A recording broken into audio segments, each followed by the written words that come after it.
Hi, welcome and thank you for coming. My name is Matthew Marowitz. I'm the Program and Administrative Associate at the Greenwich Village Society for Historic Preservation. And thank you all for coming to tonight's program on repo history and their marking LGBT sites in the village and beyond. Before we begin, I'd like to extend a thank you to Repo History for agreeing to be part of this program for us, as well as to the New School and the Vera Center for Art and Politics. Thank you very much. Please, before we begin, everybody turn off your cell phones. We don't want any interruptions during this program. You know, you can check Twitter and text messages and phone calls afterwards, but for now, we really encourage you, please shut off your phones.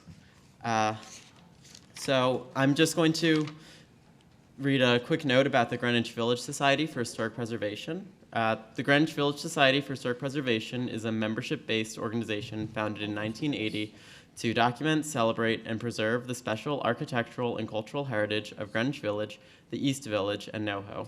Our programs include lectures, tours, and publications, a children's education program, leadership on expanding landmark and zoning protections in our neighborhoods and fighting inappropriate development, an oral history project and historic plaques program, promoting small businesses and cultural institutions, and a continuing education program which teaches real estate professionals about the value of historic preservation. GVSHP has successfully advocated for the landmark designation of more than 1,100 building zoning protections for nearly 100 blocks in our neighborhoods. Each day we monitor thousands of building lots in our community for new demolition, construction, or landmark applications to review, respond, and notify the public. If you would like to know more about what GVSHP does, please continue supporting us by making a contribution or becoming a member. More than 85% of our support comes from individuals and local businesses, and more information can be found on the table outside. Now I'm going to turn the floor over to Carin Kuoni to introduce the program. Carin is a curator, writer, and arts administrator and the director of the Vera List Center for Art and Politics at the New School. Her work examines how contemporary artistic practices reflect and inform social, political, and cultural conditions. Under her directorship, the Vera Center for Art and Politics has developed into an internationally recognized public think tank and research lab on the role of the arts in fostering new modes of civic engagement. Carin curates a dynamic program of interdisciplinary public lectures, conferences, performances, and a panel discussion focusing on themes of political urgency and broad resonance. She is also one of the founding members of the Artists Collective Repo History. So ladies and gentlemen, Carin Kuoni.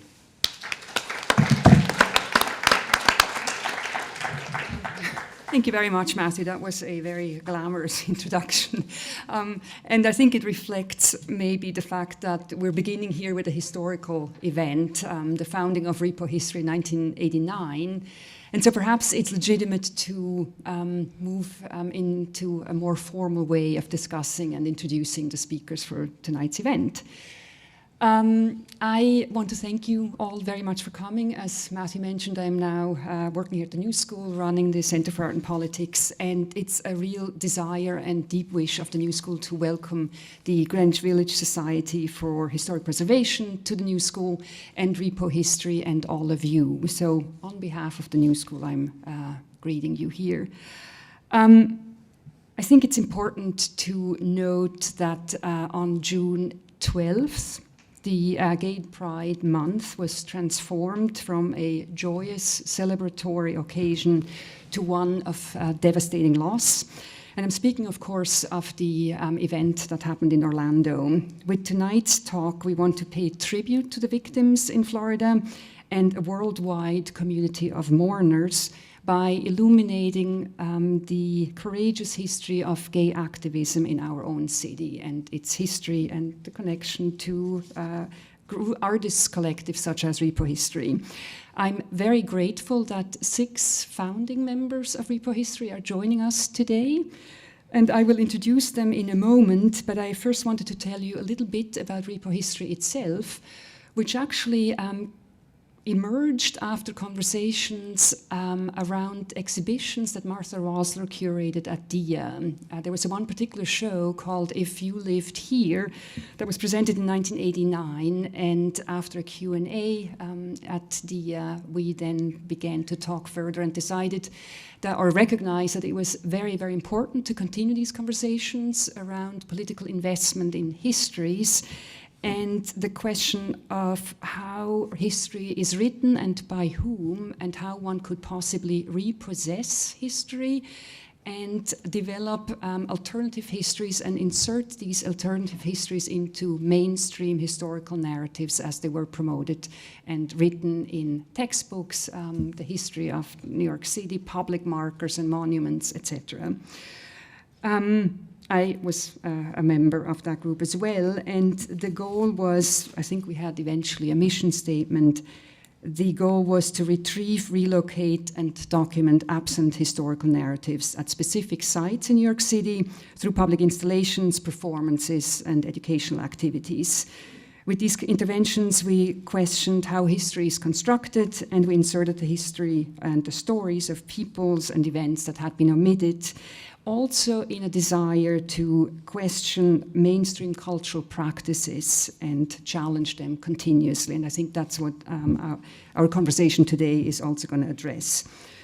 In the course of 12 years, so starting in 1989 through 1991, there were 6 major projects and a lot of smaller events that happened. And we addressed issues such as colonialism, gender, sexuality, race, class, etc.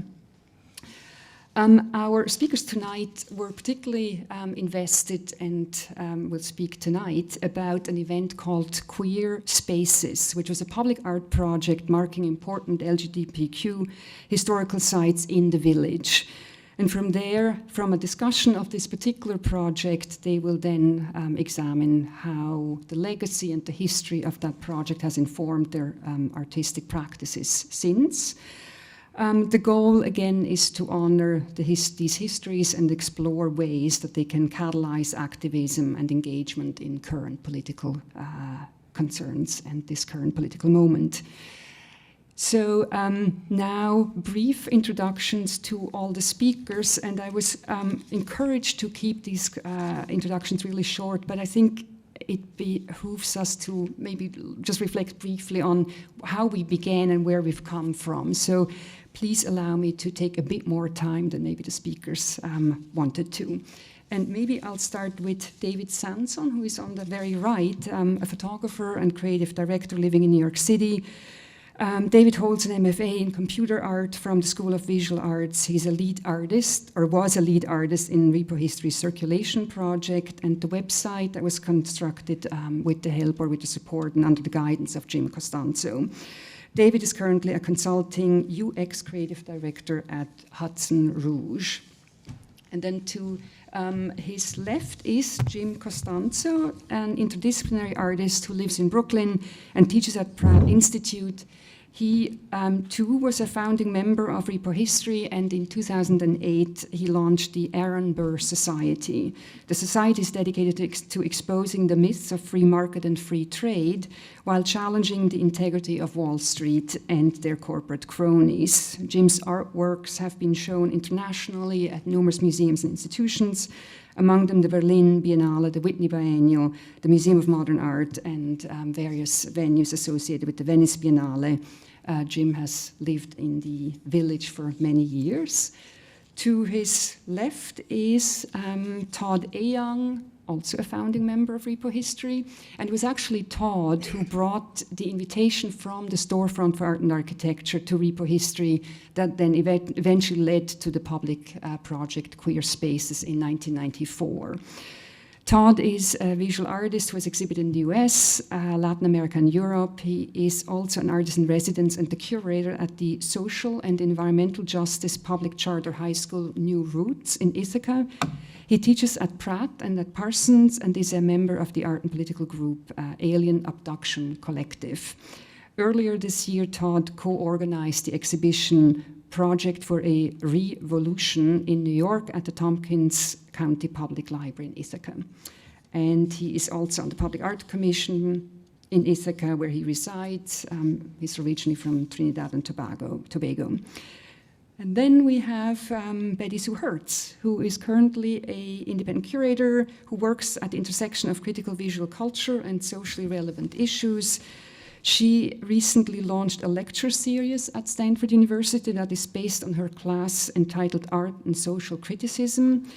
She was the director of visual arts at Yerba Buena Center for the Arts in San Francisco from 2008 to 2015, a curator of contemporary art at the San Diego Museum before then, and the director of Longwood Arts Project here in New York from 1992 to 1998.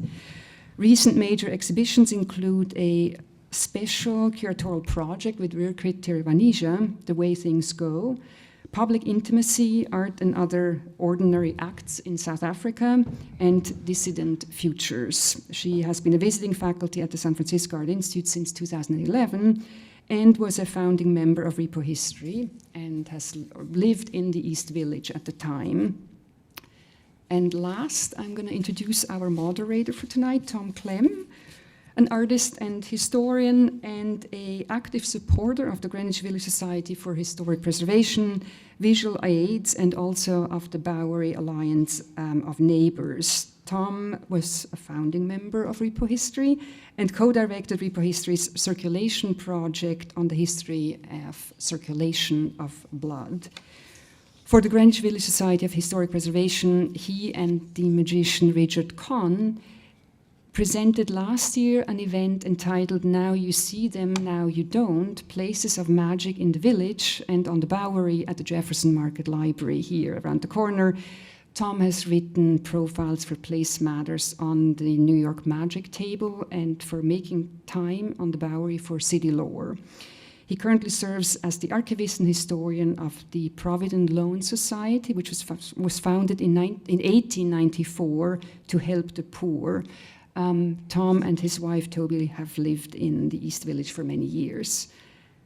And Cara Lynch is here, but not joining us on the podium. There are a few other members of REPO among us, and I'm sure you'll hear from all of us very soon. So, after this long introduction, again, thank you for coming, and thank you all very, very much. Thank you.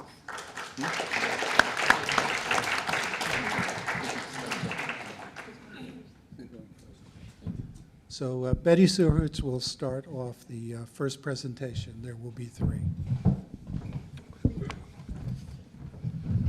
She says it'll be brief. Yeah, I just want to mention that a sort of redux of Martha Razzler's If You Lived Here is currently on view at the, what is it called, Mitchell, Innes, and Nash Gallery in Chelsea.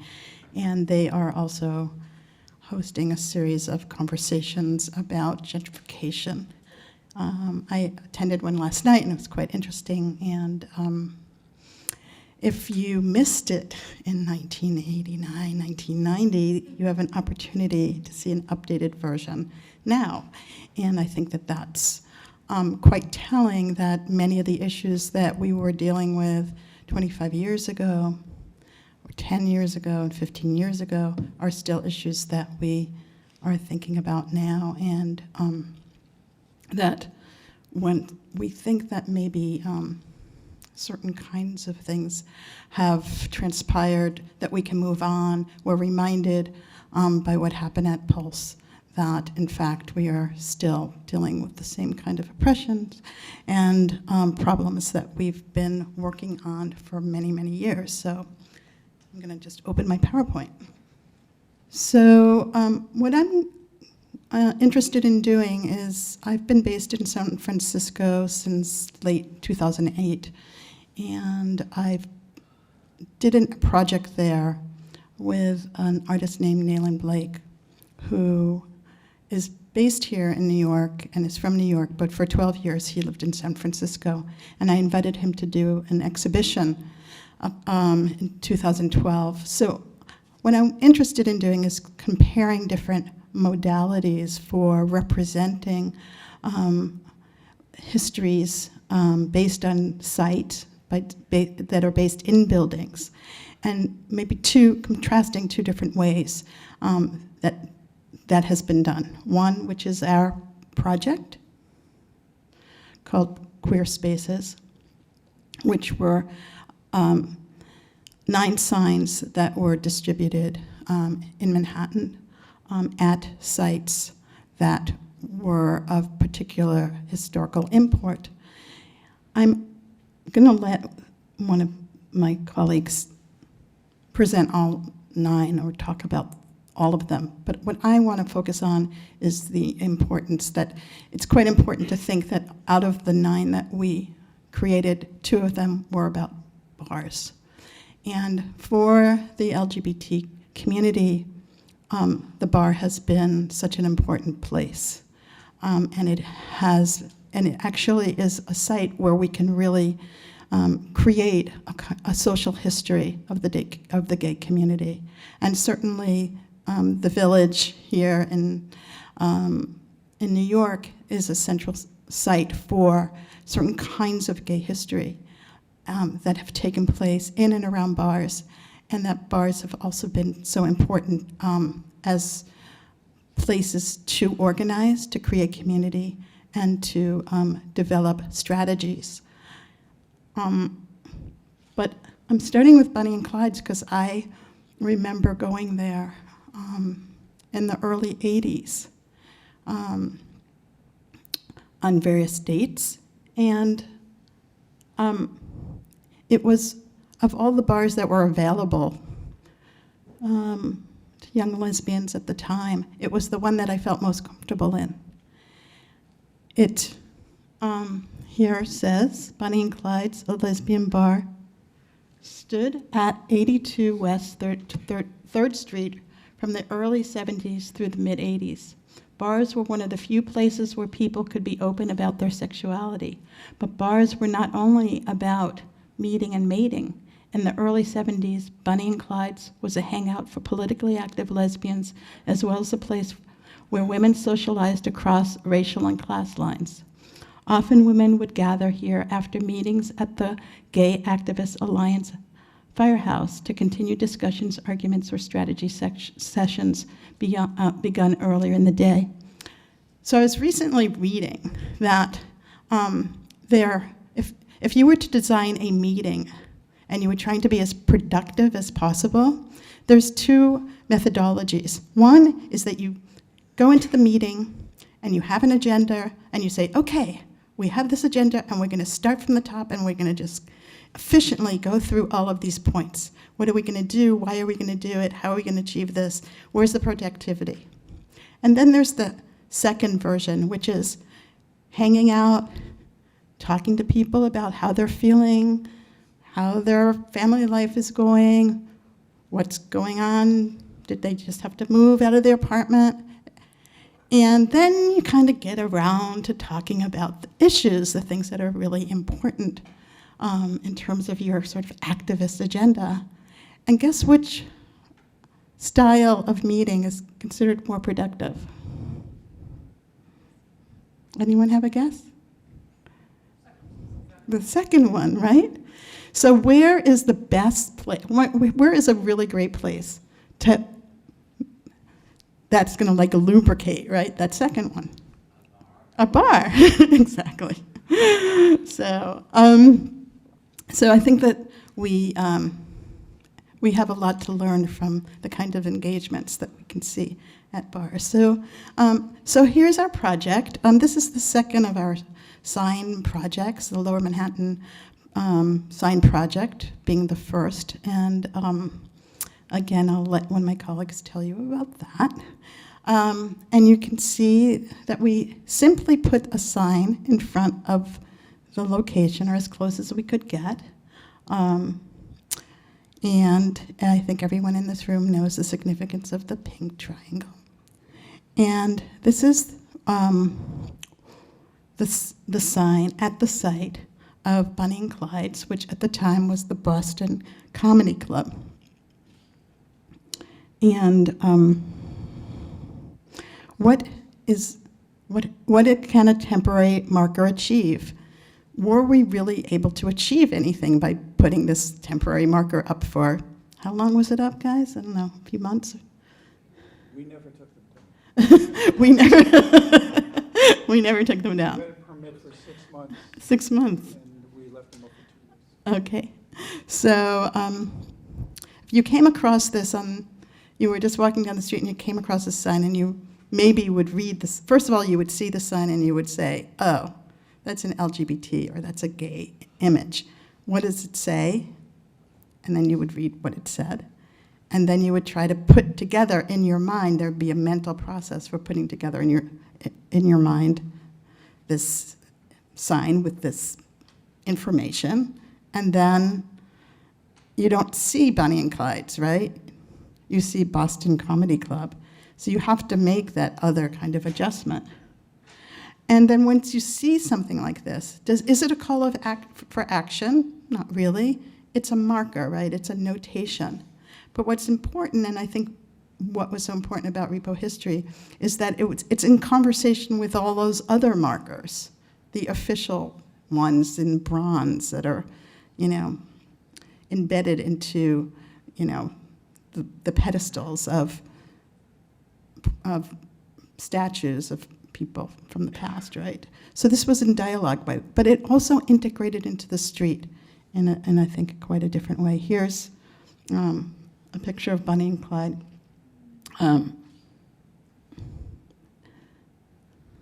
So that gives us this kind of memory. So if the marker is a memory trigger, it seems that we then need to do more work to get that memory trigger to do something else in terms of us becoming more aware of these histories. So it's really just the beginning. The other bar that we noted, Julius's bar, which is the site that's part of this project that's going on now to make it into a landmark. And in 1966, the State Liquor Authority imposed a 30-day suspension on Julius's. So Julius's, from what I just read, actually was a bar that opened in like 1826, and it had a variety of different sort of identities.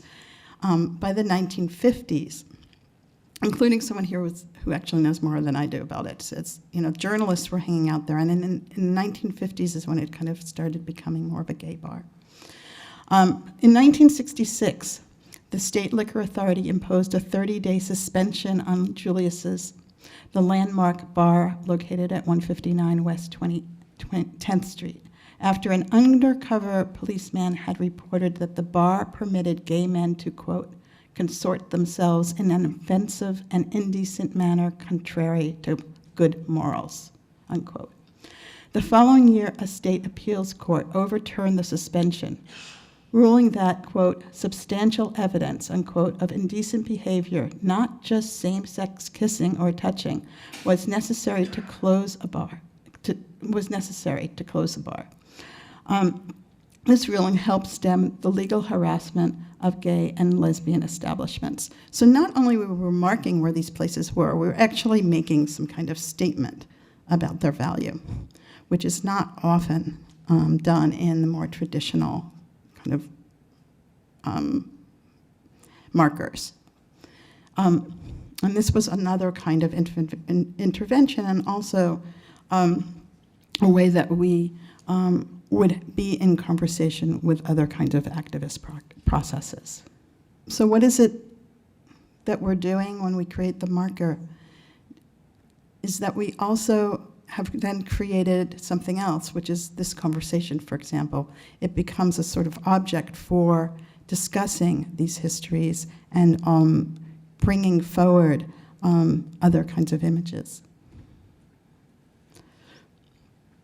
And here's some of the history, which I'll let you kind of read. The other thing that is important about this project is that it's a research-based project, right? So I don't even know if I can tell you. Maybe later on people can discuss why we chose these particular sites and how we went about filtering all the options that we had, all the possible sites. So now I'm just going to kind of move into this project that I worked on in San Francisco. So in San Francisco, similarly, I meant to put up maps of these places. Both the bars in the village were relatively close to the waterways and to the ships that would be coming in and out.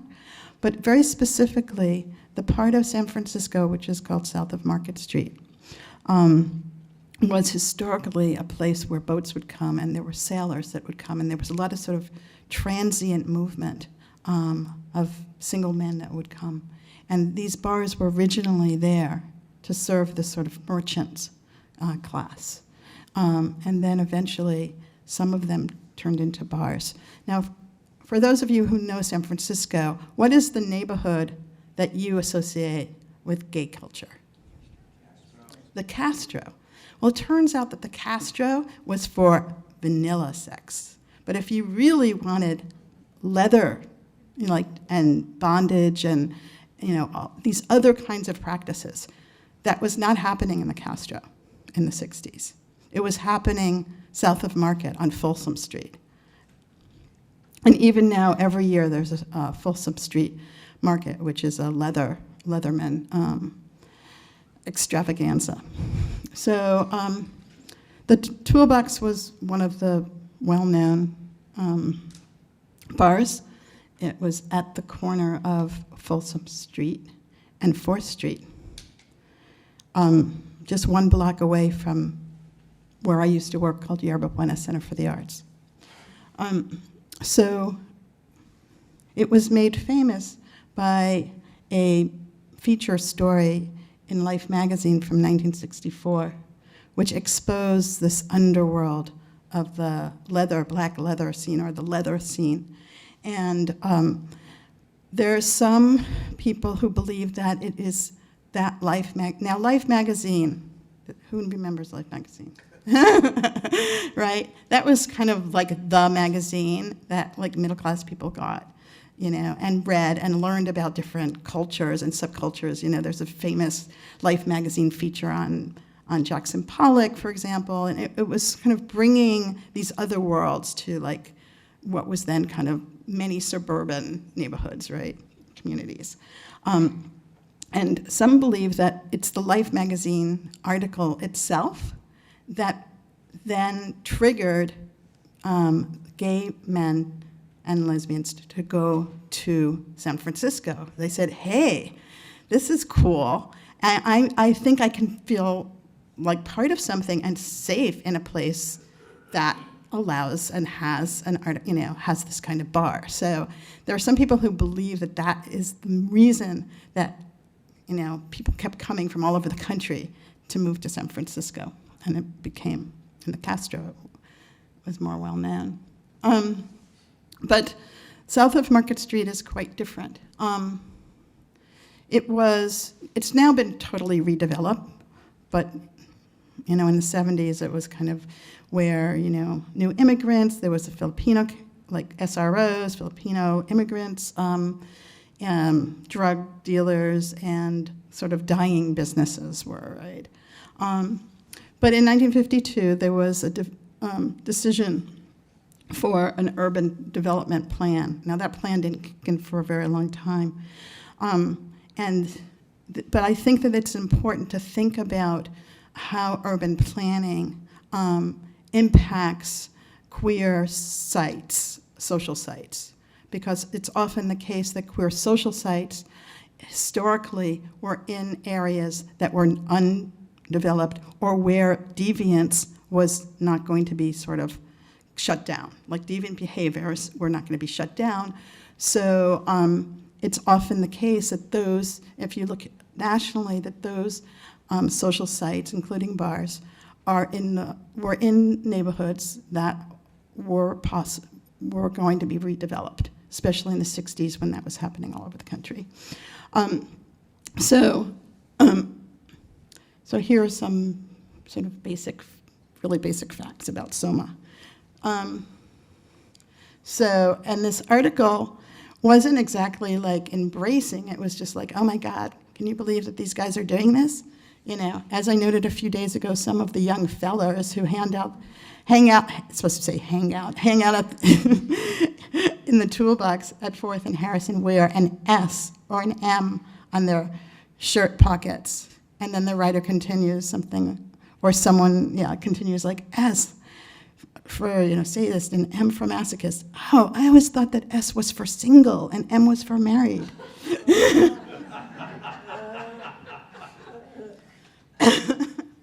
Anyway, here's the Life magazine article on the left, and then Nayland Bake, who I started to tell you is this awesome artist, shows at Matthew Marks. He is he's the chair of the graduate photography program at ICP and Bard College, have a program together, and and he decided to take the toolbox as the subject for this exhibition at Yerba Buena. And we started to do all this research. Now, the toolbox is only like 1.5, 2 blocks away from the place where we had the exhibition. And as I note on the bottom here, it is now the site of Whole Foods.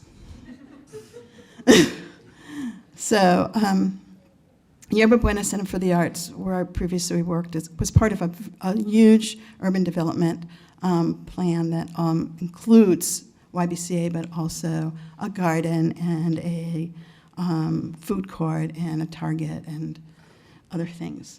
And it's right across the street from the San Francisco Museum of Modern Art, so that whole area has been completely transformed. So interestingly, there was a mural on the inside of the bar. This was a mural that was painted inside the bar in 1971, which are portraits of many of the patrons of the bar. It was painted by a patron of the bar named Chuck Arnett. But when they tore down the building that the toolbox was in, the mural was left because it was, I guess, on the surface of the accompanying building, like the building right next to it, actually was then exposed and became a public mural, which I think is also an interesting way to think about these sites, right? These sites may exist for a period of time as buildings, and then they may exist for a period of time as ruins, and then they might be completely destroyed. But I thought that this was a really interesting inversion. So Nayland created a print, a very large print, of the mural, which is sort of a centerpiece of his exhibition at YBCA. And you can't really see the Life magazine book, but it's encased in this almost Matthew Barney way on the bench there. And here are other aspects of the exhibition called Free Love Toolbox. And I've inserted some images that were from the visual culture of the bar, which I also think is really interesting, that the vernacular and the visual culture by patrons of the bar, posters of events here, and then the smaller image on the right is actually a matchbox. And I saw on eBay that matchbox went for $765. So I think that it's many, many ways that we can think about the site that sort of came up when we were working on this project. There's this idea of the back room, which is sort of like in that corner there. It's kind of reproduced. And then, and I was supposed to remember what this dust meant, but now I've completely forgot. But I think that also this idea of bricolage is very important to queer aesthetics. And Nayland Bake, the artist who designed this installation, was really, I think he really is onto something about how bricolage relates to queer aesthetics. And that it's a parallel activity to the derive of queer urban lifestyle, including cruising, chance encounters, and a fascination with things found on the streets or in junk shops. He takes in these materials, takes in these materials as you would a stray cat and cares for them, often employing humor as a way to bring repressed attitudes to the surface. And then another part, I think very important for both repo history and why we're here today, is the function of the public talk. I think that we don't talk about the public talk as a way of reinscribing value into these sites and into these histories, and maybe we could think about the talk itself as being part of the histories. And that's what I want to just mention, is that Gail Rubin is a cultural anthropologist, and she teaches at the University of Michigan. She also lives in, I think, the East Bay Area, and she's written extensively on the San Francisco LGBTQ scene, and the necessity is to have historians like Gail really going into these topics that I've been sort of touching on today, because without her research, we really wouldn't have known what had happened in the 1960s and prior to the 1960s in the area where the toolbox was. We need, as artists and curators, I'm a curator primarily, we need researchers, the scholars who are going to kind of provide us with a certain kind of information. And so we did a series of lectures at the exhibition, and Gail Rubin was one of them. So I also wanted to bring to your attention another kind of twist in the whole discussion of marking, and where we might think a little bit differently about place where and geography and sort of the brick and mortar sites. How do we then take those strategies and ways of working and then have them work together with other ways of marking, right? And from Nayland's point of view, the internet has really shifted the way that circulation, gay circulation, encounters, hooking up, all kinds of things happen, right? So how do we now start to incorporate these newer strategies? And who was included in the toolbox are other gay bars where it was where you're part of a community, right? How do you create these virtual communities, and how do you kind of navigate both of them, right? So I had mentioned that there's now this fantastic festival that happens every year that continues the sort of the energy and the desires that had been sort of confined to this quasi-underground space, right, is now totally public, And so we can see both we can see the relationship between subcultures and marking those cultures and understanding them and how they evolve and have become more public in San Francisco. And then, as we know, there's now a much stronger desire on the part of some to start to include more LGBTQ history and landmarking and historic sites. And I just want to say that in the past couple of years, important historic bars have closed in San Francisco, the Crowbar and Lexington Club. And so we continue to see the closure of clubs because of gentrification. And while we sometimes see other bars opening up, we especially see bars for women closing and not reopening. Maybe there'll be a women's night, but we don't see the sort of next generation of women's bars. And there's a lot of reasons why. So as the tragedy at Pulse demonstrates, these bars and clubs still do serve the community, even as social media and subculture websites have offered other options. As many have said, it was a safe haven to be yourself and be free in a world that is still oppressive. For me, being in the physical presence of others in a geographic site with history is still a pleasure, and I hope to see more preservation marking and histories and contributions by historians and scholars on these topics. Thank you.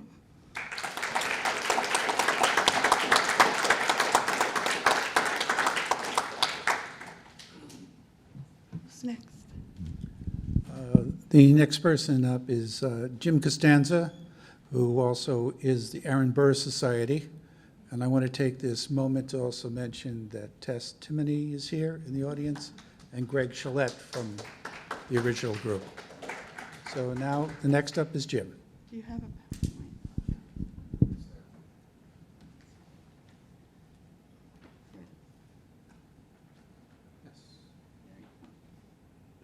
Okay.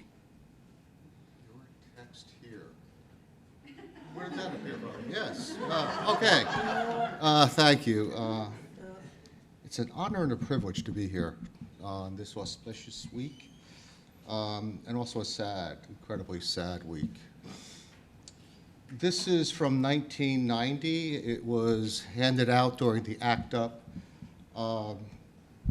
New York Gay Pride Day.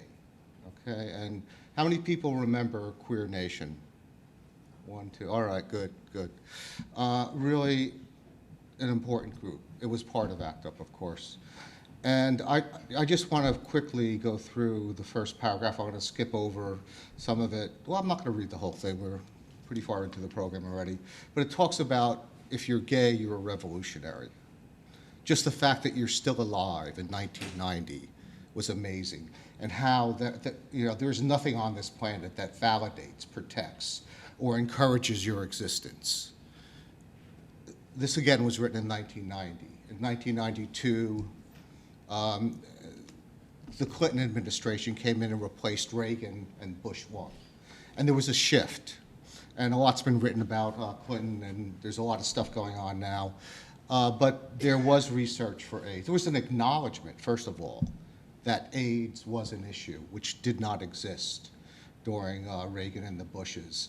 And by now, we all know these images. These are everywhere. I mean, this is ACT UP. And I came to New York in the 1980s, and I was totally amazed, because for me, ACT UP was the most exciting, the most inventive, the most creative thing in New York City. And we had some really great art being made then too, but there was something about ACT UP that just, for me, it just totally captured my imagination. And a lot of my friends, including obviously the people in Repo History, but beyond that, felt the same way about who ACT UP was. And then of course, WAC was, you know, here we are, the Women's Action Coalition. And you know, some are queer. So there was this whole thing happening. And this was from 1990 to right around the election time. WAC followed ACT UP. And you know, now we're back, kind of in a way. Not to square one, of course, but this has pushed us back. This was like so amazingly horrific on so many levels. But on Monday, I got this announcement, invitation to join this group, ACT UP and Occupy. And I was just totally delighted. This was like, you know, it's made my week. And of course, I put down the LGBTQ thing we're having here today. And then on the bottom, underneath that, you say, stop killing us. Okay, this is the ACT UP, silence equals death. And it's back again. And of course, this is a reaction to Pulse. So there was an action in front of Trump Towers last night.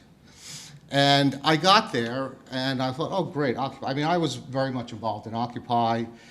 On May Day, I was in Cambridge, England, talking about art, money, and crisis for different Occupy groups, and also the Aaron Burr Society.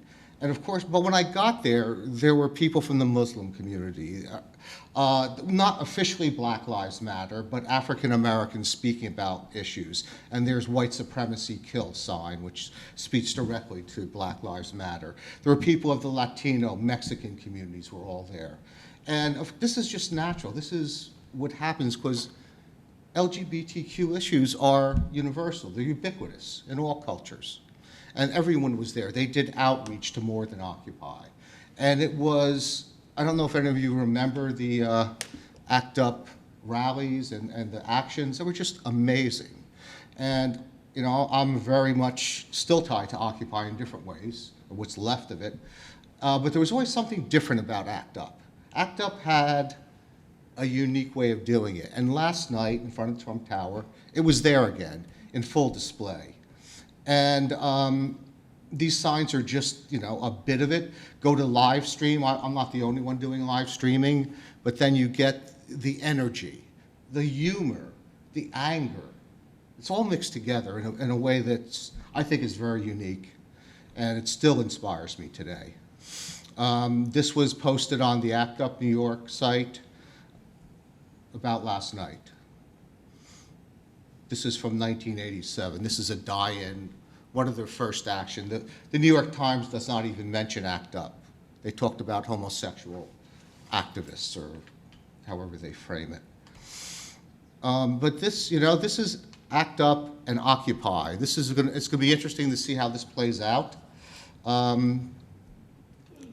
There's other things that are happening. Many of my friends from Occupy are involved, if not working for Bernie Sanders. Then the picture below is the People's Climate March from a few years ago. And what was really exciting about that is that all these issues were put into the frame of climate change and the idea of being sustainable. So economic, social, environmental was all grouped together. And what I was excited about last night was seeing that starting to emerge through ACT UP. To me, it's very encouraging. So I put this sign up in 1992. This was the first Repo History Project, Lower Manhattan Sign Project. And basically it said that deregulation and fraud caused every financial crash and the resulting recession depression that happened after that. And you know, I'm not going to read this, but if you go through it, it totally holds up for 2008. And that's why I saw this stuff happening, because of the research I did here, and I started the Aaron Burr Society. And, all right, now, Lin-Manuel, I totally respect him, I understand. I saw the play, and we were actually a group of people with the Aaron Burr Association, not the society, and they did a talk with one of the distant relatives of Aaron Burr. And I get it. He is Latino from the Caribbean. So is Hamilton. And he has this really beautiful multicultural view of what the founders are. It's totally inaccurate. I mean, I don't want to get in too much on Jefferson, but he owned 600 people. He made his money selling his own children. Okay, and Hamilton and Jefferson were Burr's nemesis. And Hamilton was the capitalist. He didn't like the American electoral system. He preferred the British system, okay? And he was building a society for the 1% over the 99. My involvement with Repo History set the foundation of who I am as an artist and as a person. Occupy Wall Street is a part of that. The idea that we started dealing with class, race, gender, and sexuality, and that was integrated, no matter what we were doing, that was part of the discussion. Okay, and that's really important. The idea, people talk about identity art and all these different things, and I don't want to say anything negative about it, because everything is important. When people want to express themselves, however they do it, it's important, okay? But what I really, have cherished about Repo History is the idea that it's broader than that. We have to go outside of ourselves and try to connect as much as we can to other things. And I'd just like to leave it on that. Thank you. Thank you, Jim. And now me. So I'm going to repossess a little history here. I've written things down because I'm a little older and I want to be able to remember some of these things I should be saying. As you know, my name is Tom Klem, and I was a founding member of Repo History. And we formed roughly in 1989. Our offices were on Lafayette Street in Bleecker, so we were in NoHo, or the Village. And we were there the whole time we did our project, so we were a village-based organization. In 1988, Visual Aids was formed. And before REPO, I was chairman of the board of a thing called the Organization of Independent Artists that was downtown. And in 1989, December, we created this card. It was a quote from it. "This is an announcement card for shows we will never get a chance to see, or those who are now gone but live on in our memory." And this was for Visual Aids. And then REPOhistory came into being, and in December of 1991, we created this postcard.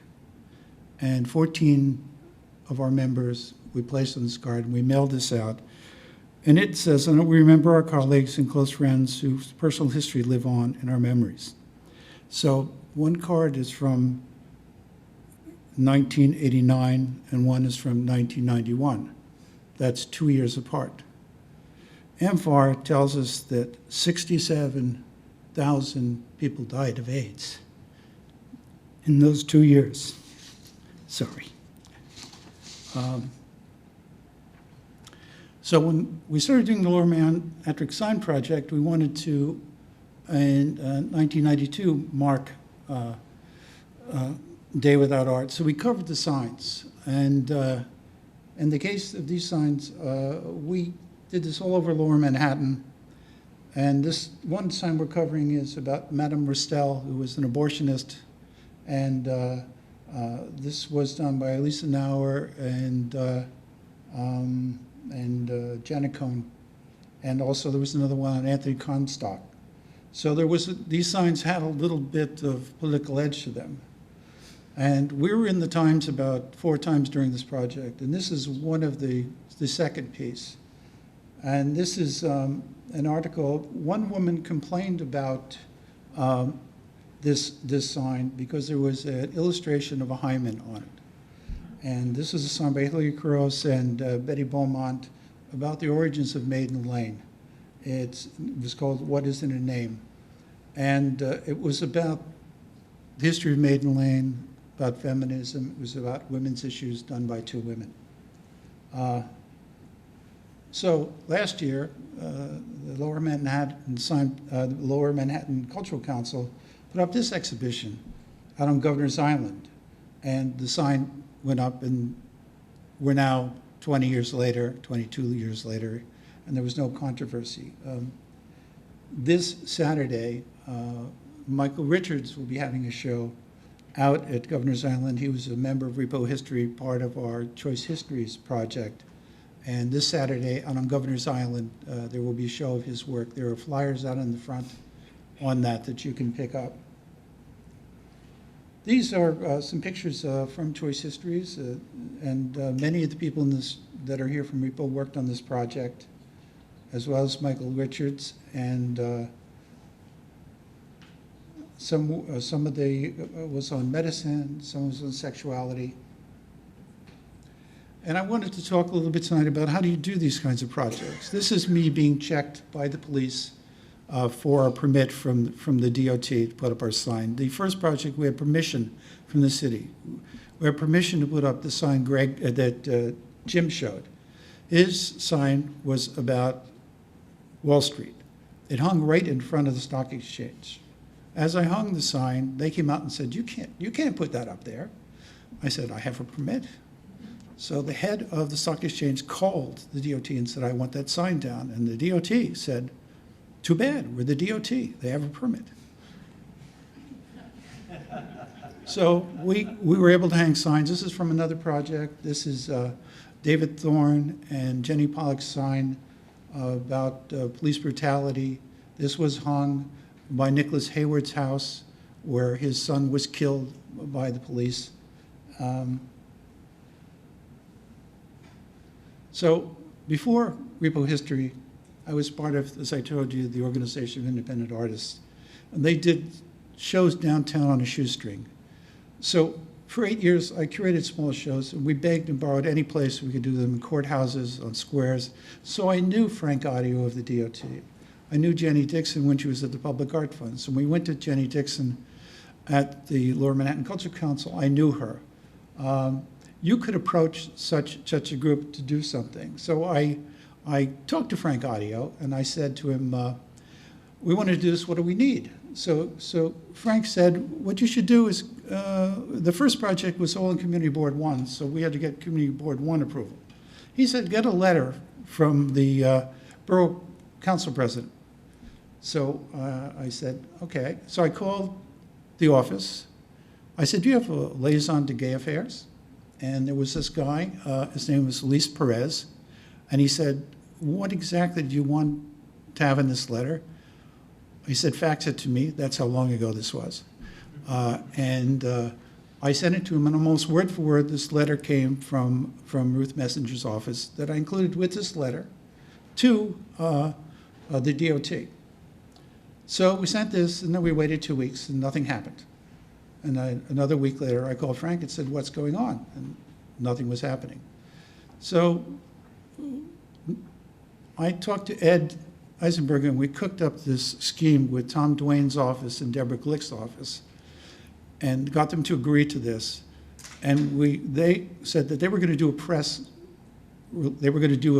conference on the steps of City Hall. And if we didn't get our permit, because we got all sorts of letters from the DOT from the first project saying how wonderful we were.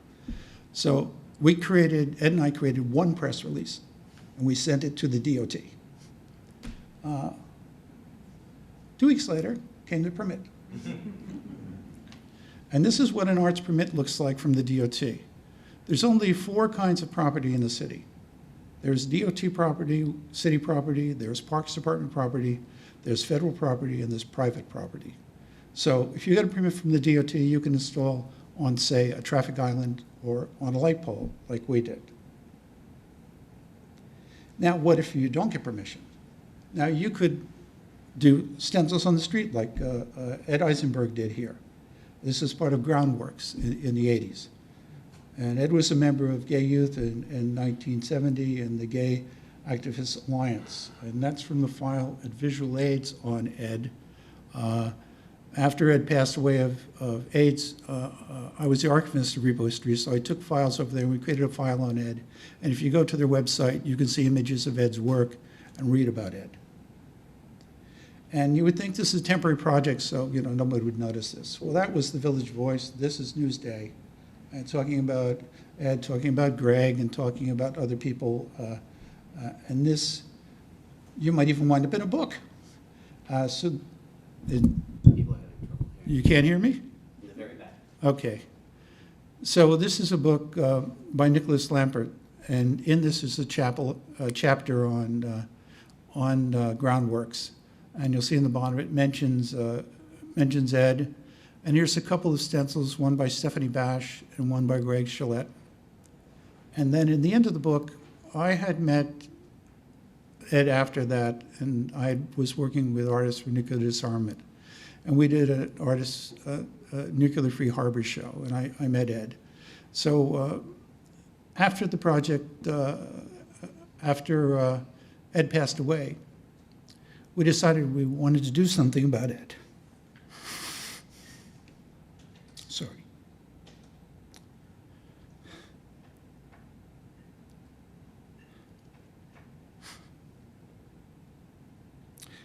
So we decided to stencil Ed's name. And we did this in private. We did no press. This was just for us. And it was all over the Lower East Side and the Village and other places. Excuse me, sorry. So this was Ed's sign, 15 for Lower Manhattan Sign Project. And his sign was false democracy. And it was about the inequity of Congress and representation. But in going to the Fales Library, where the files of REPOhistory are, and you can go look at, I read that he actually had another idea for this project. And the one that he might have done, although he liked this one better, was this sign, which is marking the the Gay Activist Alliance, the firehouse, where many people gathered, where there were dances and a safe place to gather at that time. Now, this is the map that we created so people could find some of these signs as they wandered around, and showing the various locations. The top one was on 28th Street, and the bottom was down at the base of Wall Street. Now, this is the sign of Marsha P. Johnson, and let me get my notes here.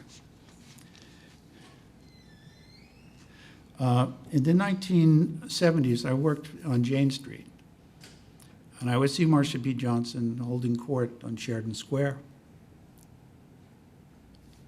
She said to me, do you have a dollar? Do you have a dollar for a dying drag queen? And I gave her $1, and I waited a bit. And almost a moment later, she gave it away to someone else. Marsha P. Johnson, at the time, was called a saint by the gay community. This was before Stonewall, when the community felt they were scheduled for non-existence. When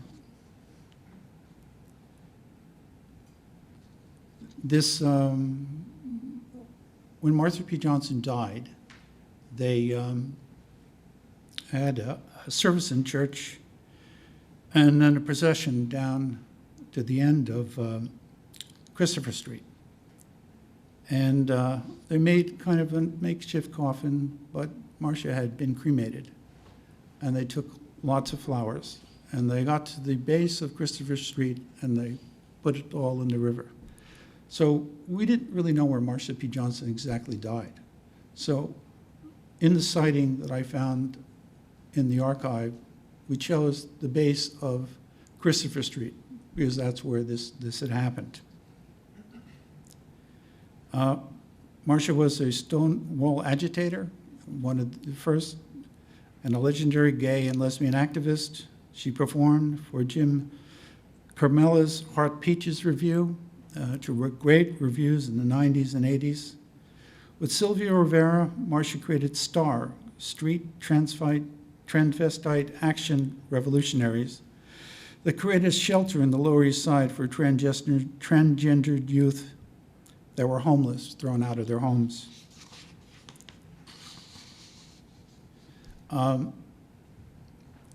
This sign, these were made out of masonite, and I painted them with this Loctite paint with pigment in it, and they were silk screened.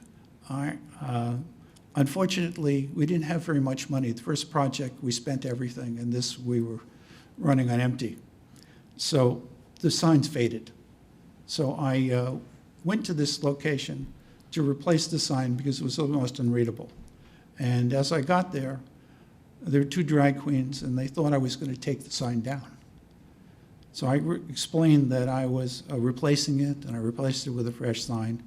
And they said, don't worry, we're going to watch it for you. Marsha P. Johnson would go to the river and pray to Neptune. And thought he could see his father's face deep in the water. Sorry. She would make outfits from thrift store material. And she got flowers from the flower district for her hair.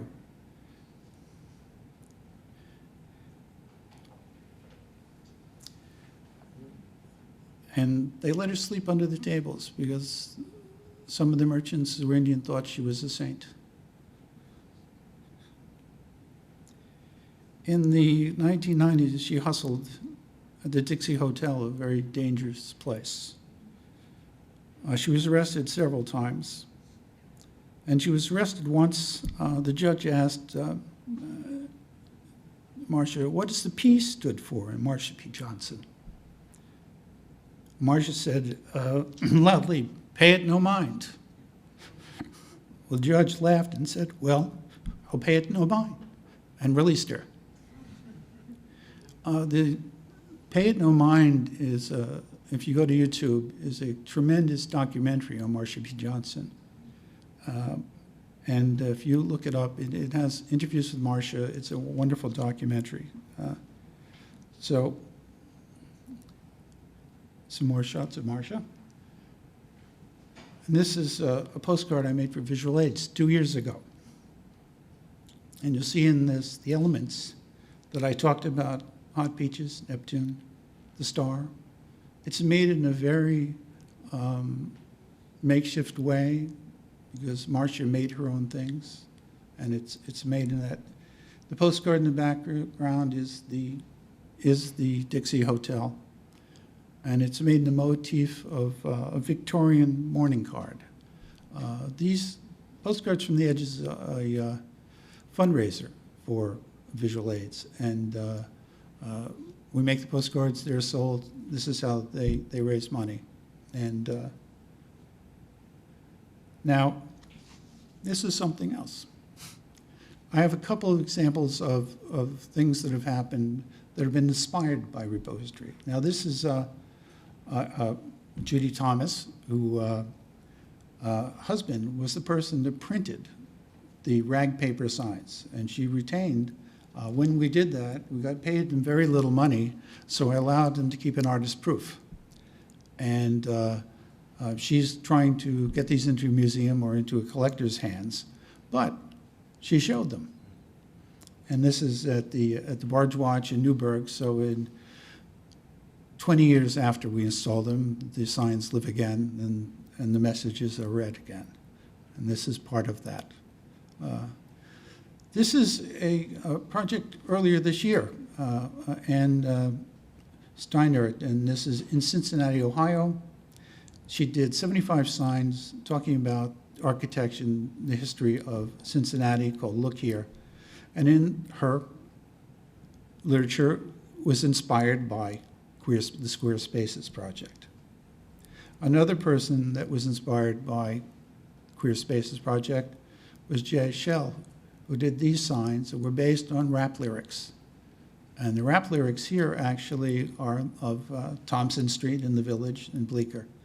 And this is a guerrilla project. He made these and put them on not on lamp poles, but on the poles that had the perforated holes in them. And he just tightened them on, and knowing full well they would be gone in a couple of days. So these are a couple of small instances of REPOhistory.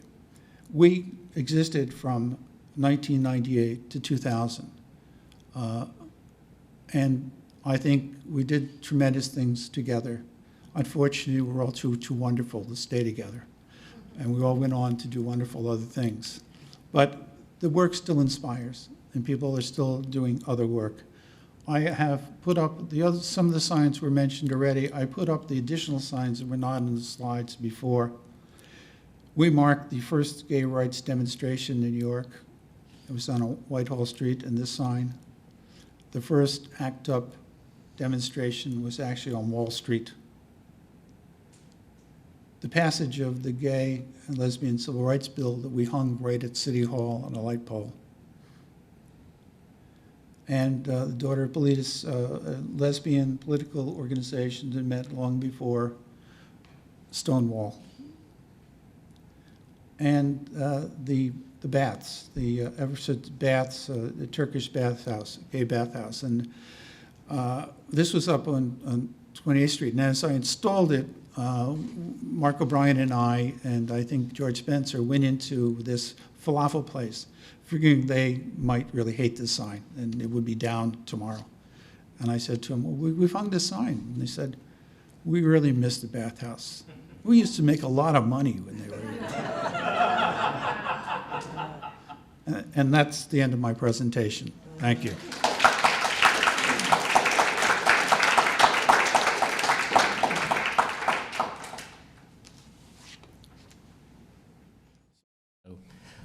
I don't have a formal presentation, but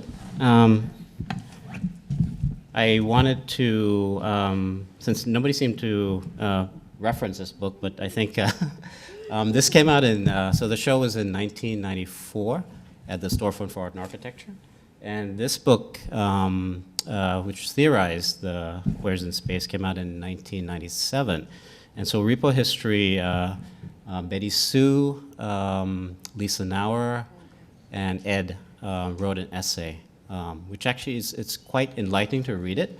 And there was a question that I think, just to start off, because I wanted to know if, how people felt about that question that was raised by somebody who was criticizing repo, just so we can sort of, reflect on what this means after all this time.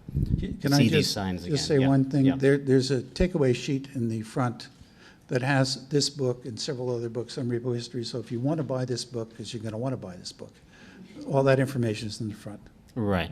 So it's specifically about this particular sign project.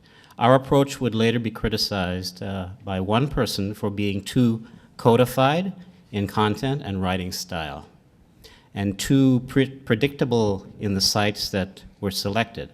Was it enough to represent the history within movement politics?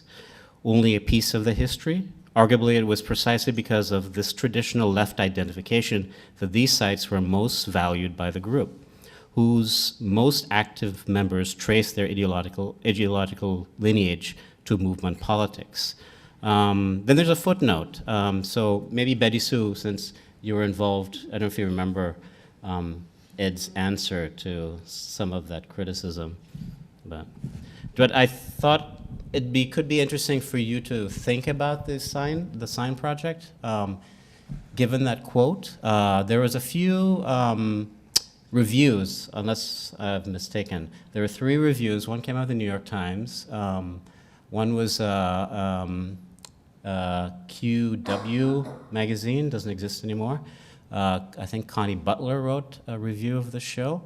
And then there was one that I've never seen by some design group. The thing about the signs is that Connie Butler mentioned repo history, but just in a matter-of-fact way.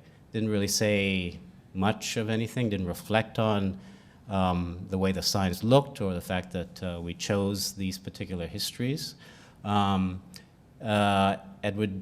Muchamp, who's no longer with us, wrote about Stonewall and wrote about the storefront show, but actually kind of mostly talked on the side about gay history and what it meant for the storefront to have this exhibition. And there was a really nice photograph of one of our signs, but he never mentioned repo history at all by name. There was nothing, it just mentioned one of the signs that was up in the exhibition. So that was, and there was nothing really talking about repo history in any extensive way, even though they used that particular sign. So given that kind of reception, and I know the reception of the signs were actually well received, it didn't seem the media wasn't really interested in engaging on any real theoretical level of why we did what we did. And I think, and I was curious to know if, and this if I could be just sort of asking that question, is that if people feel that, given that reception and seeing the signs now, and given this particular criticism, what you thought, Jim, Betti-Sue, Tom, or any folks in the audience, Tess, Kara, where did Aisha Abraham go? She left. Yeah. It's funny that Oh, Greg. it seems Yeah. after the project. Mm-hmm. When it happened, Paula Goldberg put the picture in the Times, but said nothing. And then later on, this article, which is, 3 years after the project came out, and in Dark Matters, Greg wrote about it. It's become more famous now than it was ignored when we put it up. The only thing that got less reviews was Choice Histories, which got almost totally ignored. And LMC's, the project, the Lower Manhattan Sign Project just couldn't seem to get enough. Why do people write what they write? I don't know. But it's interesting to me that we're now still talking about this project 22 years later, and people are still finding it inspiration to do their own new projects. And if anyone wants to do a new project and wants to pick my brain, I'm here for you, but don't look at me.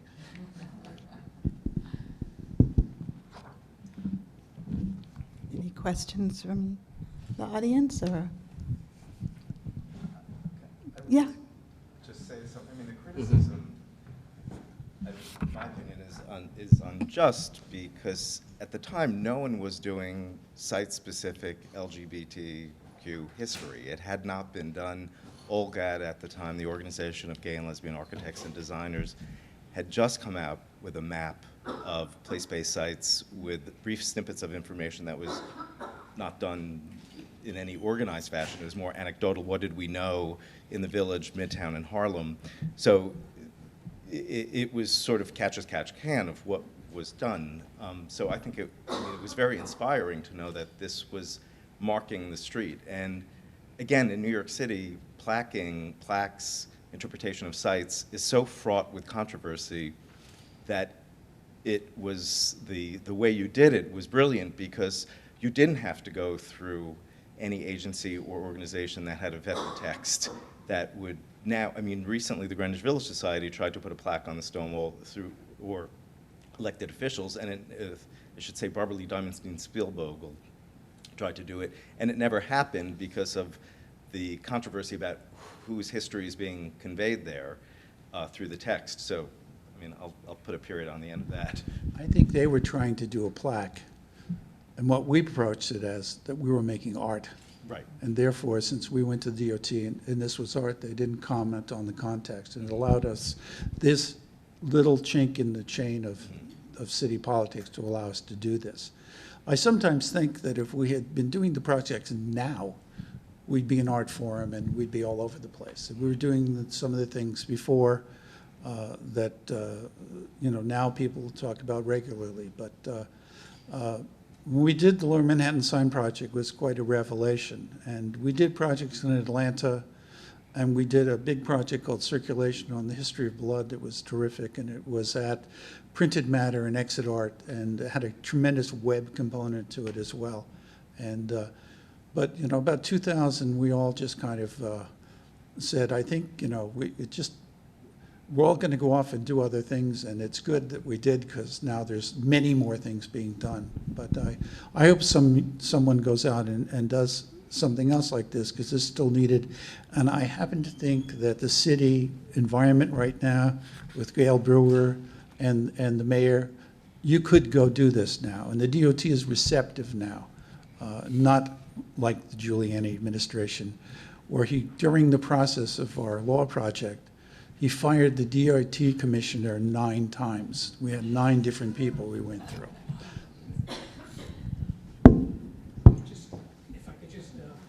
There were 2 things too, Tom. One, which you know well, if we had done a permanent plaque, we would have had to go through all kinds of city administration. It would never have happened. So part of the advantage was the fact that Tom brought this brilliant idea. Well, we'll do it temporary, and you put up a permit. You get a permit for 6 months, and then you can renew it once. And so we had to slip through that way. But I think the other aspect was, at that time, the city was a little bit more up for grabs in terms of what could go in the street. Frank Audio had been doing projects with artists for years, and some of them, like the work with Grand Fury about AIDS, was really in the face of the mayor. I mean, it was intense stuff, and could be done. And I'm not sure today, Tom, whether, I would really like to test what you're saying, whether or not it would be more possible under a more progressive administration, or because there's just so much sort of scrutiny and surveillance of public space, whether we'd actually just run into a brick wall anyway. It seemed to me it was a moment before the ultra surveillance of city streets that we could kind of get in there and do things. Coming out of that generation of the 70s, like Gordon Maddox Clark and others who would just, hey, let's just go cut a hole in the wall somewhere and make an artwork. I don't say we wouldn't still have to be subversive. Yeah. Like going to a community board meeting and only holding up 3 signs of 20. And We never did that, Tom. Here they are. Don't. No, you never did that. I did that. Pick his brain while he's still got it here to give it to us, right? But I do think that, we're definitely in a different time, and we're talking about 1994, which is sort of, most people sort of say is like the beginning of the internet, right? So the internet has really changed the way that images circulate and information circulates. And so putting something up on the street now, isn't the same. You can put something up online, a picture of something online that's just there for 1 hour, and it could circulate and become a meme and become way more powerful in some way than having the sign on the street, right? But at the same time, having done this project and now seeing sort of it replicate itself, is a way that that Queer Spaces and other projects that we've done have a life way beyond the moment when they actually existed. And I think that we need to consider that the work that we're doing and the impact of it is about this kind of reproduction, in a way, of the production and the different ways that it gets reproduced, which is, one of my points. Having said that, I do think that this kind of work has been legitimized in the evolution of public art as a category of art, right? So now you have way more public art of a temporary nature than we had then. That's sanctioned. And that sanctioning is that kind of double bind that you're talking about, because if it's sanctioned, then how far can you bring, how far can you push the radical message, right? At the same time, there's it's happening in many more cities around the country. So in that way, I think we contributed to, as you pointed out at the very end of your talk, we contributed to the conversation of how one might mark a neighborhood or talk about an alternative history, and very importantly, histories that have been suppressed in the public realm. And I think that that's the key here, that these are histories that existed. Anyone could look them up, as that person who criticized. But how many people then will make them public in a way that they're on the street? Because being on the street is, in the end, still very different. And I think, as Jim pointed out, with all of the protests, that we see protests and the signage and the messages and the symbols and the images, again, circulating in a way that we could have never done in 1994. I think one of the things that we did in these projects also is the press was a component of this, of something at that time like what Betti-Sue's talking about. The Lower Manhattan Sign Project wound up, this travel writer came in and wrote about it.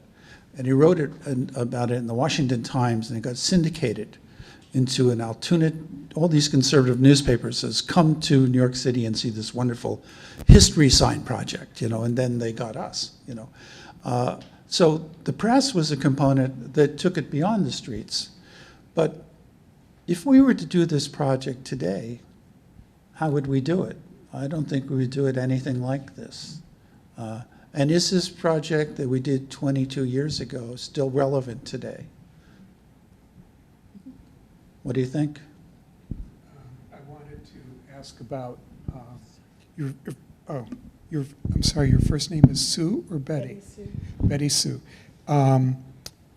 Like you, I lived in San Francisco and now live in New York, and I'm not frequented, but I was part of the gay community in both cities very actively. And I'm wondering why, what was the choice and motivation behind choosing the toolbox as representative of, gay spaces, because there were other gay neighborhoods before the Castro. There was Polk Street, which was a gay center. There was North Beach, which is a gay center.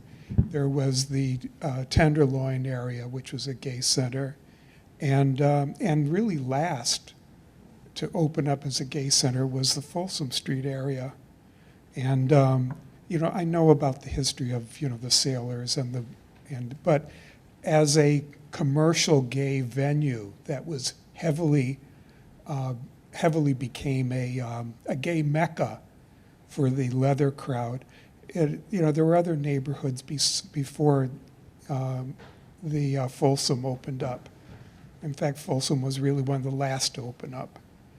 And what I'm wondering is why you selected the toolbox, because there was the barracks, there was Folsom Street, the bar called Folsom Street. There are other gay bars. Why did you select that one? So first of all, I didn't select it, the artist did. And the reason were twofold. One is that it was basically at the site of the exhibition itself.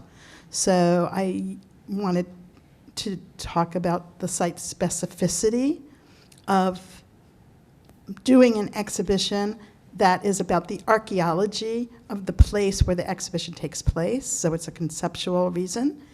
And also because, so that was one. And then the second being the Life magazine article in 1964 and how it represented a specific subculture within gay culture.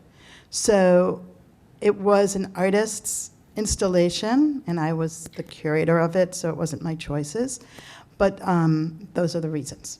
And I agree with you that there are, of course, there's many, many, many other sites, but that's why this particular project focused on the toolbox as a kind of representative of the leather bar scene. And I also think truthfully that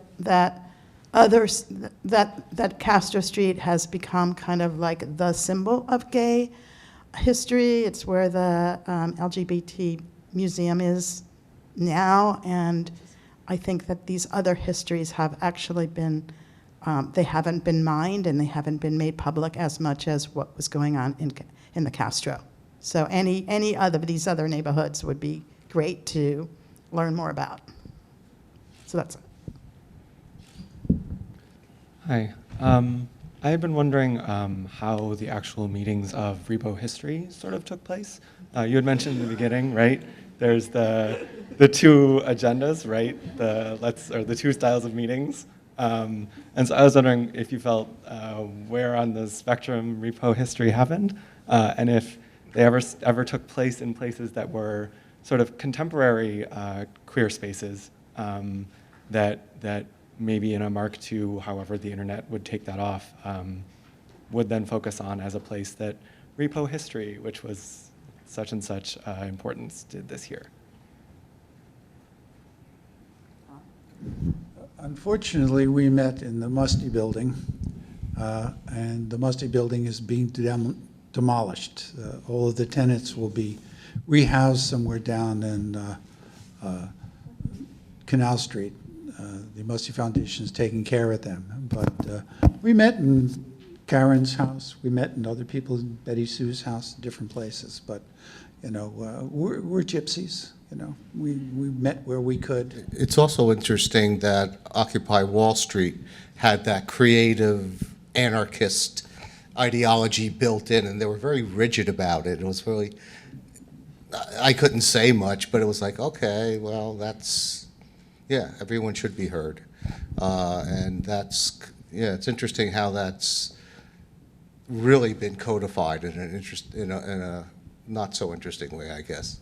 So I want to ask you, Greg, from the concept for circulation, how many years did it take before we actually? All of our projects took 2 or 3 years to Yeah. actually get off the ground. Because we started meeting in '89, and our first project was 1992 during the Columbus Quincentenary, and it was timed that way to be a counter-Columbus Quincentenary project, right? But it took us that long. I mean, in part, we were just getting started, and as Tom said, we had to gain momentum. I do remember we had a lot of wonderful letters of support, and going to one of the big public art organizations in New York with the idea that they would help us realize this project, bringing out the letters, and the person read through them, who was the director at the time, and said, "This is amazing, but you've never done anything." And we had like letters from Barbara Kruger or Hans Hacke from the mayor's office. And it was true. We had created this kind of snowball effect, completely imaginary, really, in a way, like an imaginary sort of state within a state, and then delivered it, and ultimately it paid off. That's what was amazing about it. We had one of our first shows at the Breck Forum, but the actual first show I remember we ever had was at the downtown Whitney. It's true. In the power of the city. The Whitney Independent Study Program decided to include us in before the sign project. curatorial So we project. showed it to Whitney before we even started, and nobody knew who we were. And Yep. yeah, we're done. So, to the point referenced earlier, I'm sorry, in the Queer Spaces book, how did you decide upon, what did you start with in terms of locations, and how did you actually decide upon what you were going to be putting up as art? And did you have a kind of conception of the geographic confines of what you're going? Because most of obviously the map shows that it's in a very specific area within Manhattan. And I was just curious how that came out to be. I don't know if I remember, but I do remember that there was a kind of a list. I mean, it's a filter, and then we wanted to make sure we kind of hit on some key moments and that we were being inclusive, right? And also, I mean, I think that what was a challenge for the Queer Spaces Project as opposed to the Lower Manhattan is that you couldn't really do a walk, right? So you might see one, like if you're in a neighborhood, like if you like in a particular neighborhood, you might see one and never see some of the other ones. In the 1992 project, it was purposely designed so you could walk from one to the other, and it was a walking tour. And so, we were trying to kind of keep them enough within the more or less lower Manhattan, so you might run into a few, but it was, we had to follow a different methodology because I think what was more important is kind of just touching on as many key points as we could with the limited amount of science we did. We're going to wrap this up pretty Oh, much. we let Stonewall out of that, obviously. We purposely did not mark Stonewall because we felt it was going to be marked. It was the 20th anniversary. I went to Fels Library and looked at the research, and we had a list of about 19 sites. And then collectively we voted on which signs would be marked. And I could see how many votes each one got. And some of them didn't make the cut, like the Son and Bond first discrimination case that wound up in one of our later projects done by Neil Bogan and Irene Ledwith. So it was a collective process. It was painful and it was wonderful. But what was really great is that I always thought of Repo History as all the people left from all the other, I was from Artists for Nuclearist Armament, there were people from PAD, there were people from other places, and we all came together. It was like having 9 heads of different other nonprofits. And we got a lot done. One person went and incorporated us as a nonprofit. Mark O'Brien just kind of went off and did that. I did city permissions. Other people wrote grants. And it was an amazing group. And I think, are we going to take one more question? Okay. We have someone who seems to really want to ask a question. I recall when your signage was around Foley Square, and I thought that was very cool. Do you have a sense of, you developed any sense of when something should be ephemeral? Because a lot of art, mandalas are deliberately ephemeral. And when it should be permanent to whatever extent that is. And obviously there's the longer run thing of whose history you're doing, but have you, out over all this time, developed, any of you, any sensibility of what you'd like and how you'd like to make it more permanent, and those things, a moment in time? I would love to have the sign in front of Wall Street permanently placed there as a reminder. It will never happen, but it might be an interesting process just to submit the proposal. I'm toying with that. But there's a lot of those signs. I think we all have different ideas. Tess and Mark marked the site of the first slave market, and now there is a permanent sign.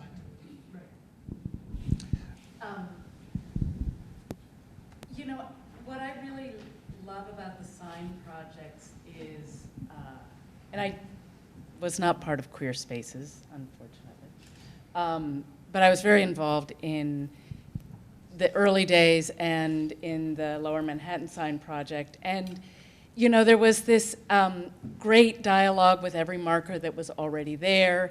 There was the happenstance of people just coming upon them. There was the dialogue with all the, official celebrations that were going on. And it was a moment in the city when the street was really a charged place, specifically because of ACT UP, because of what was happening as we faced the AIDS epidemic, and as a woman and as a somebody really vested in reproductive rights, ACT UP also really worked in solidarity with the pro-choice movement. And, you know, so I think I'm sort of thinking about what would we be doing now were we to do it. I'm thinking about other boroughs. You know, I work in the Bronx now. I'm thinking about the Casita show that Betti-Sue did many years ago. I think it was great that it was ephemeral. I think it's fantastic that the objects still exist and can sort of be resurrected from time to time. I love that a sign eventually went up to mark that spot, which is so important.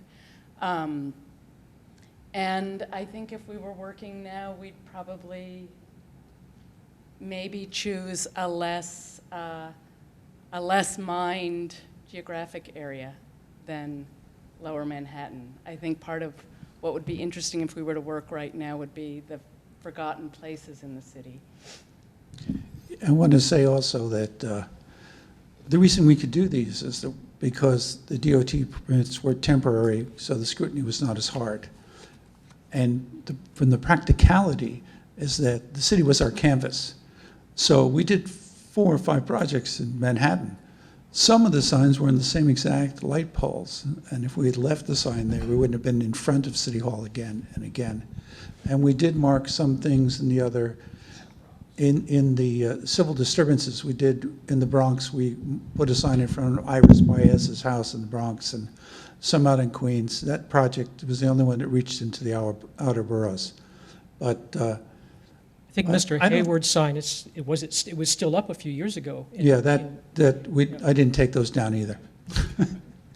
So the signs also had a look, this is also part of the book, had a look of permanence, and that might be part of, because Repo wanted to do guerrilla actions, and it just turned out that Tom had these connections, so it actually became this nice space that somehow it didn't become some sort of, our projects didn't become some sort of normative structure. So we were able to work in that in between. And there was a sign that was supposed to go up in Harlem, but a lot of Repo folks felt that they didn't have any connection to Harlem. So there were other places, but we didn't feel like we could go into those spaces. Do you have a question? Yeah, were any of the signs ever defaced or graffitied up? Oh, yeah. Had to be cleaned? As a matter of fact, Tessa's sign was regularly collected from the first project. I didn't know that. That's okay. They were, we had special bolts that broke off so you couldn't use a wrench to take them off. But that didn't stop somebody from driving a truck up, getting on top with some tin snips and cutting them down. And some of the more popular ones were collected. And as a matter of fact, the Bonnie and Clyde sign seemed the firemen liked to take it down quite regularly. So I ran out of signs. But we always saved one so that we could archive them. And those signs of all these projects are in the Fales Library. There was a controversy very end of the channel. There's a sign in Crown Heights, and that had to go up 3 times. That picture of me with the police was out there. So, Yeah. Thank you all. Yeah, thank you all for joining us.